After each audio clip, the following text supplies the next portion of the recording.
Hindi club में फिर से आपका एक बार स्वागत है। ये वीडियो विशेष रूप से 7वें चरण से संबंधित है। जैसा कि आप सभी जानते हैं, अभी विधानसभा का मानसून सत्र चल रहा है। इसमें कुछ प्रश्न 7वें चरण से भी संबंधित पूछे गए हैं। उन्हीं प्रश्नों का उत्तर हम लेकर आए हैं। उत्तर दिया गया है शिक्षा विभाग के द्वारा, माननीय शिक्षा मंत्री जी के द्वारा, श्री विजय कुमार चौधरी जी के द्वारा। तो चलिए पढ़ते हैं इसे, देखते हैं क्या कुछ उत्तर मिला है, क्या कुछ प्रश्न था। श्री मनोज मंजिल, इन्होंने तारांकित प्रश्न पूछा था। प्रश्न संख्या शिक्षा विभाग 8 प्रश्न है। इस साइड में देखिएगा तो इधर उत्तर है। उत्तर दिया गया है श्री विजय कुमार चौधरी, माननीय मंत्री शिक्षा विभाग बिहार। क्या मंत्री शिक्षा यानी माध्यमिक शिक्षा विभाग यह बतलाने की कृपा करेंगे कि, यानी जो भी नीचे का प्रश्न है वो बतलाने की कृपा करेंगे कि। पहला प्रश्न पूछा गया है, क्या यह बात सही है कि राज्य के प्राथमिक से लेकर उच्च माध्यमिक विद्यालयों तक खाली पड़े शिक्षकों के पदों को भरने के लिए 7वां चरण प्रस्तावित है। यानी डायरेक्ट पूछा गया कि क्या 7वां चरण होगा या नहीं होगा, या ऐसा प्रस्ताव है कि 7वां चरण होगा जो भी शिक्षकों के रिक्त पद बचे हुए हैं उसके। और ये माध्यमिक से लेकर ये प्राथमिक से लेकर माध्यमिक तक पूछा गया है। यानी ये पूछा गया है आपका 1 से लेकर क्लास 1 से लेकर 12 तक शिक्षक भर्ती के बारे में पूछा गया है कि इससे संबंधित 7वां चरण होगा क्या। जो भी शिक्षक पद खाली हैं क्लास 1 से लेकर 12 तक, उससे संबंधित शिक्षक भर्ती स्टार्ट होगा क्या, और वो किससे संबंधित, 7वां चरण से संबंधित।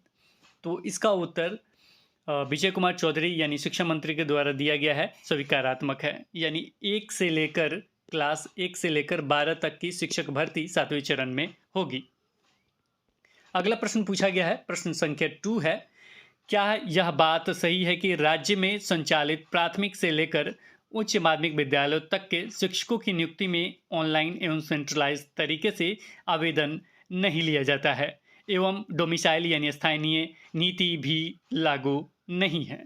ये प्रश्न पूछा गया है। प्रश्न शॉर्ट में आपको बता देते हैं कि इन्होंने फिर से प्रश्न प्राथमिक से लेकर उच्च माध्यमिक पूछा है, यानी 1 से लेकर 12 तक के बारे में पूछा है। पूछा क्या है कि जो शिक्षक की बहाली यानी जो नियुक्ति होती है वो ऑनलाइन एंड सेंट्रलाइज तरीके से आवेदन नहीं लिया जाता है। इसके बारे में पूछा है कि ऑनलाइन और सेंट्रलाइज तरीके से ये नहीं होता है।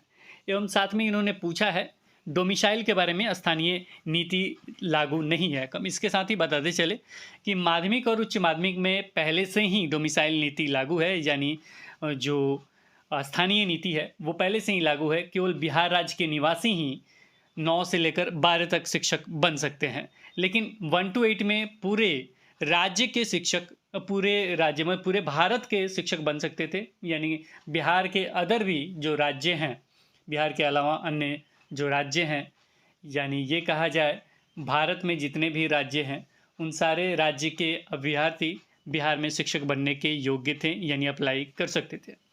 लेकिन नियमावली 2000, हम इसका आंसर पढ़ लेते हैं कि शिक्षा विभाग के द्वारा, शिक्षा मंत्री जी के द्वारा क्या कुछ उत्तर दिया गया है। उत्तर है, वस्तु स्थिति यह है कि नियुक्ति नियमावली 2020 के प्रावधान अंतर्गत शिक्षक नियुक्ति हेतु सक्षम प्राधिकार पंचायती राज संस्था या नगर निकाय संस्थान है। नियुक्ति नियमावली 2020 के नियम 5(1) में आवेदक को बिहार राज्य का निवासी होना अनिवार्य है। डायरेक्ट लिखा गया है, नियमावली 2020 का जिक्र क्या है। इसके साथ ही हम आपको बताते चले, अभी जो भी शिक्षक बहाली होगा वो नए नियमावली 2020 के अनुसार होगा। यानी 2012 नियमावली चल रहा था, यथा संशोधित वगैरह प्लस वगैरह चल रहा था, लेकिन उसके बाद नियमावली 2020 आया है। नियमावली 2020 आने के बाद वही लागू हो गया। इसमें अवकाश वगैरह सारा चीज़ उसी पे डिपेंड हो जाता है। नियमावली 2020 में स्पष्ट तरीके से लिखा गया है, यहाँ पे मेंशन भी है नियम 5(1) में कि आवेदक को बिहार राज्य का निवासी होना अनिवार्य है। यानी यहाँ डोमिसाइल नीति लागू है, केवल बिहार राज्य के निवासी ही अप्लाई कर सकते हैं, अदर राज्य के निवासी अप्लाई नहीं कर सकते। यानी बिहार राज्य के छोड़ के अदर स्टेट में अगर हैं, यूपी, झारखंड या कहीं भी बिहार को छोड़ के रहते हैं तो निश्चित रूप से आप अप्लाई नहीं कर पाएंगे।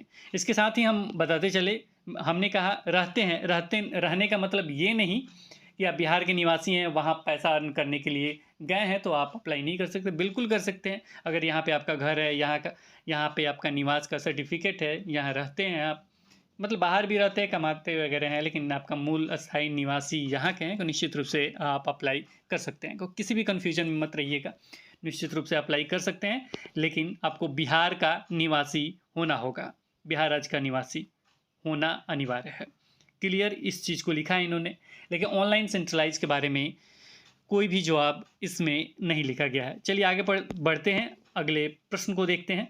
अगला प्रश्न पूछा गया है, यदि उपयुक्त खंडों के उत्तर स्वीकारात्मक हैं, तो क्या सरकार 7वें चरण में ऑनलाइन एवं सेंट्रलाइज तरीके से आवेदन लेकर डोमिसाइल नीति लागू करके शिक्षकों की नियुक्ति करने का विचार रखती है? हाँ तो कब तक, नहीं तो क्यों? बहुत अच्छा प्रश्न, तो बहुत अच्छा था। उत्तर पढ़ेंगे। देखिए प्रश्न क्या है उसे समझने की कोशिश करते हैं। बहुत अच्छा प्रश्न है, लेकिन जो भी उपयुक्त खंड है, यानी जो भी प्रश्न है, अगर वो स्वीकारात्मक है, तो 7वें चरण में ऑनलाइन एवं सेंट्रलाइज तरीके से आवेदन लेकर डोमिसाइल नीति, ये डोमिसाइल नीति को लागू है ही, तो इसको हटा देना चाहिए था, पहले से पता होता। चलिए इसमें जोड़ दिया गया। तो ऑनलाइन एवं सेंट्रलाइज तरीके से आवेदन लेकर शिक्षकों की नियुक्ति करने का विचार रखती है। हाँ तो कब तक, नहीं तो क्यों? यानी कब तक वो शिक्षक बहाली प्रक्रिया पूर्ण करने की बात कहा गया, यानी डेट वगैरह सारा चीज़ पूछा गया है, लेकिन इसका जवाब देखिए क्या कुछ आया है। थोड़ा सा इसे अप कर देते हैं। वस्तु स्थिति यह है कि राज्य के माध्यमिक या उच्च माध्यमिक विद्यालयों के विस्तार एवं सुदृढ़ीकरण के क्रम में बड़ी संख्या में शिक्षकों की आवश्यकता के आलोक में संविधान की 73वीं एवं 74वीं संशोधन के आलोक में माध्यमिक एवं उच्च माध्यमिक शिक्षक के नियोजन का विकेंद्रीकरण करने एवं शिक्षकों की नियुक्ति की जिम्मेवारी पंचायती राज संस्थानों और निकाय संस्थान को सौंपी गई है। नियुक्ति हेतु आवेदक को बिहार राज्य का निवासी होना अनिवार्य है। तो बस यही चीज़ मेंशन कर दिया गया है कि नियुक्ति हेतु बिहार राज्य का निवासी होना, जो भी आवेदक होंगे तो बिहार राज्य का निवासी होना अनिवार्य है, बस यही चीज़ है।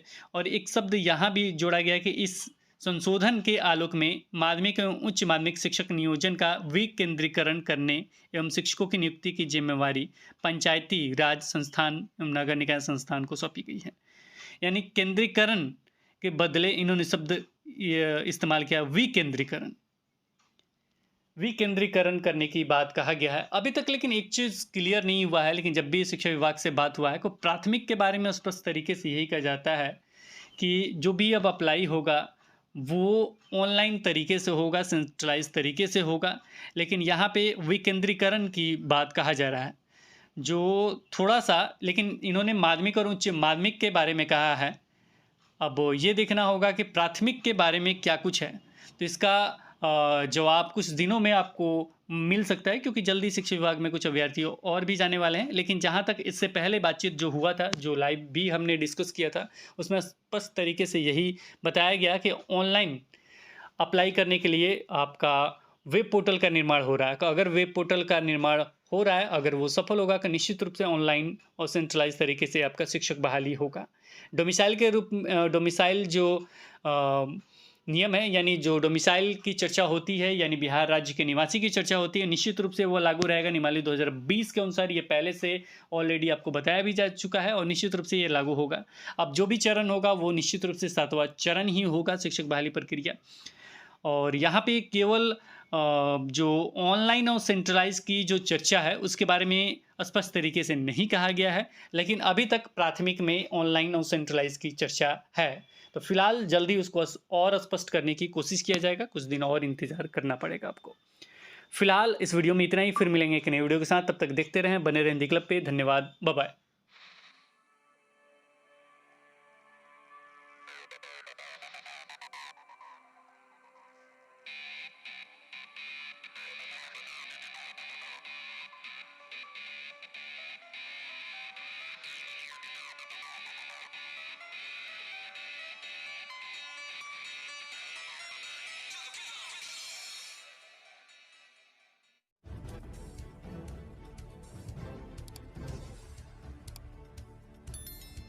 सब्सक्राइब कीजिए हिंदी क्लब को, दबाइए इस बेल आइकॉन को ताकि हमारा वीडियो आपको मिले सबसे पहले।